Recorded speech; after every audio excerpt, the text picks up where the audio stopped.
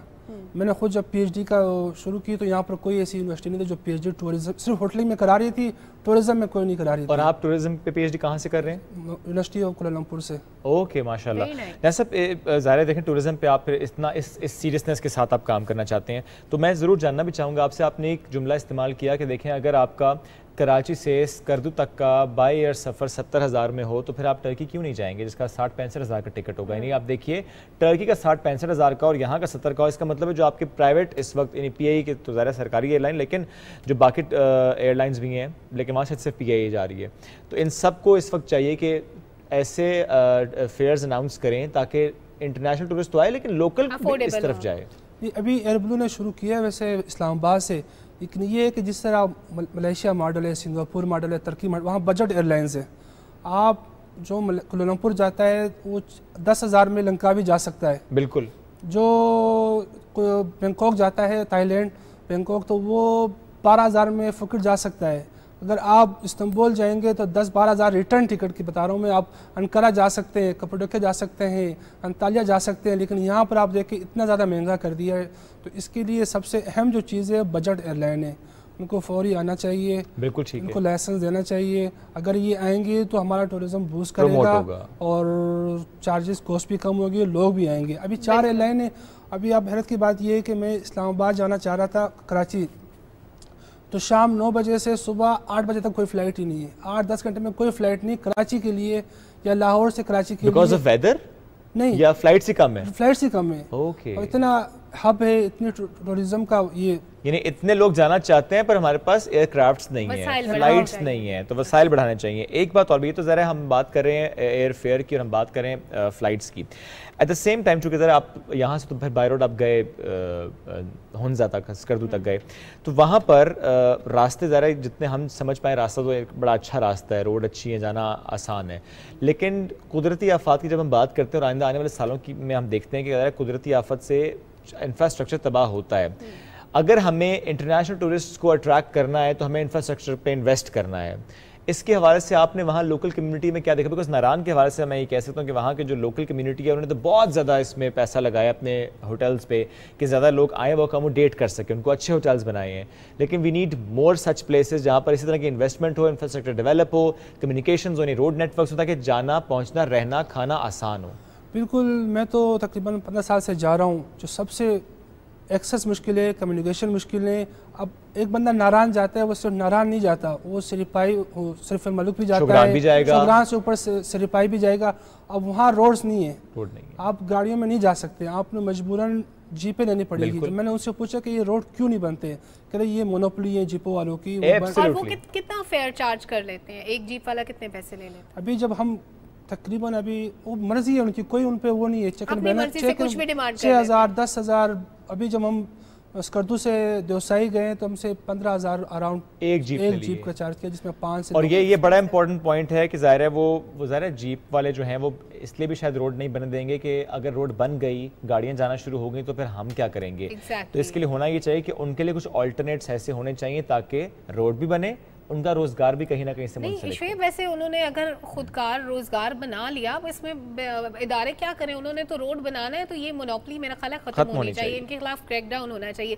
اچھا نیاز صاحب, ہم کیونکہ ٹورزم کی بات کریں پروموٹ کرنے کی, نارتھرن ایریاز میں جانے کا رجحان زیادہ ہے, جبکہ اور بھی خوبصورت پلیسز ہیں پاکستان میں بالکل, اور آزاد کشمیر کی اسپیشلی ہم بات کریں تو بڑا خوبصورت علاقہ ہے, اس طرف رجحان کیوں نہیں ہے؟ کیا راستہ مشکل ہے یا لوگوں کو اتنا پتہ نہیں ہوتا, کیا وجہ ہے؟ خوف سب سے اہم چیز ہے, جو خوف ہے. لوگ کہتے ہیں کہ کشمیر میں حالات صحیح نہیں ہے, اگر اب کوئی جانا چاہتا ہے تو کہتے ہیں کہ بھئی وہ بارڈر ہے, یہ صرف خوف ہے, نہ ہے کچھ نہیں.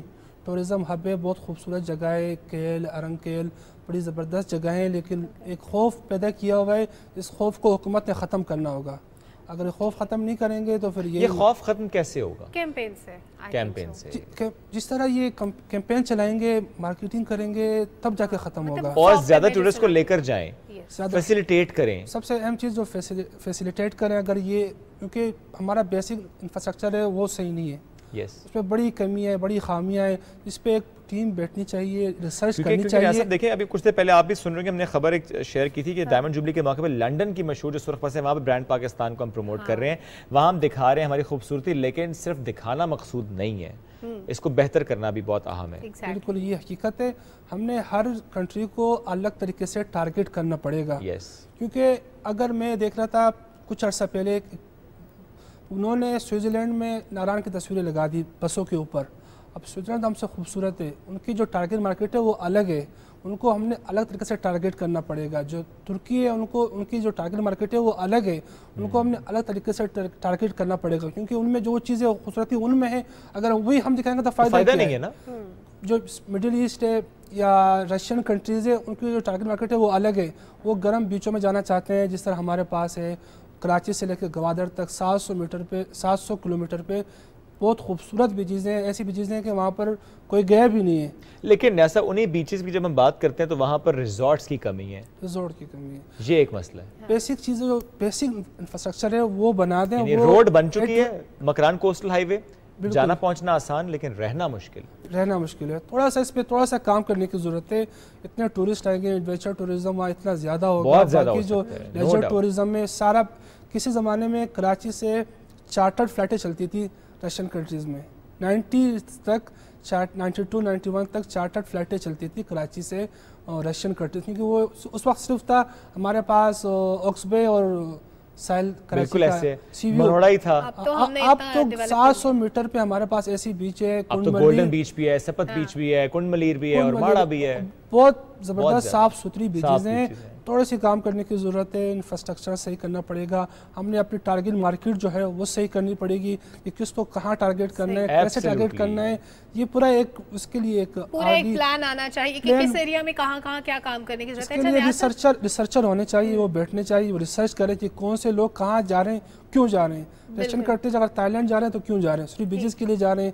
جو دوسری کنٹریز ہیں, ٹرکش ہیں, جو ادر ہیں, جیپنیز ہیں, وہ کیوں جا رہے ہیں, اس پہ کام کرنے کی ضرورت ہے. ہمیں وہ ساری فیسیلیٹیشن یہاں پہ پرووائڈ کرنی اور اس ٹارگٹ کے تھرو کرنی, ٹارگٹ مارکیٹ کو ہم نے. اچھا نیاز صاحب, ہم دو جگہوں کا کمپیریزن کریں ابھی تو, کہ پاکستانی اگر باہر کہیں جاتے ہیں تو کیوں جاتے ہیں, پاکستان میں کیا چیزیں ہیں, کیا مزید ہونی چاہیے. اگر ہم اپنے لوگوں کا رجحان دیکھیں, پنجاب کے لوگ کن ایریاز میں زیادہ جانا پسند کرتے ہیں, سندھ کے لوگ کن ایریاز میں زیادہ جانا پسند کرتے ہیں ٹورزم کے پوائنٹ آف ویو سے, یہ تھوڑا سا ہمارے ویورز کو بتائیں, کیونکہ لوگوں کو آئیڈیا نہیں ہوتا کہ اگر کوئی سندھ میں رہ رہا ہے, وہ ڈیفرنٹ سیٹ اپ کا, ڈیفرنٹ کلچر کا عادی ہے, وہ کہاں جانا پسند کرے گا, کوئی اگر بلوچستان میں رہتا ہے وہ کہاں جائے گا. ابھی تو شمالی علاقے سارے لوگ ادھر جانا پسند کرتے ہیں, کیونکہ ہمارے پاس باقی جگہوں پہ انفراسٹرکچر ہی نہیں ہے. ہمارے پاس ٹٹے پہ جو کسی زمانے میں ہزاروں ٹورسٹ آتے تھے ٹٹا پہ, مکلی قبرستان, شاہجہان, کنچر جھیل, اب نہیں آتے کیونکہ انفراسٹرکچر ختم کر دیے, بالکل زیرو کر دیے. مکلی قبرستان تک پہنچنے کے لیے آپ نے دیکھا ہی سڑک کا کیا حال ہے, بہت برا حال ہے, اسی لیے لوگ جانا نہیں چاہ رہے. وہاں پر ہزاروں لاکھوں ٹورسٹ آتے تھے, صرف پاکستانی نہیں انٹرنیشنل بھی. موہنجو دڑو کا حال دیکھ لیں, وہاں پر آپ جائیں, وہاں بیسک انفراسٹرکچر ہی نہیں ہے, واش روم نہیں ہے. اب یہاں اسلام آباد کے کچھ علاقے ہیں, وہاں پر بھی مسئلے مسائل ہیں. تو مسئلہ صرف اور صرف انفراسٹرکچر کا ہے, بیسک انفراسٹرکچر ہے, ان کو جو بیسک چیزیں جو بیسک پرووائڈ کر دیں گے تو وہ پرووائڈ کر دیں, باقی اور کچھ نہیں ہے, وہ خود کرتے ہیں, ان کو پتہ ہوتا ہے. جب ایک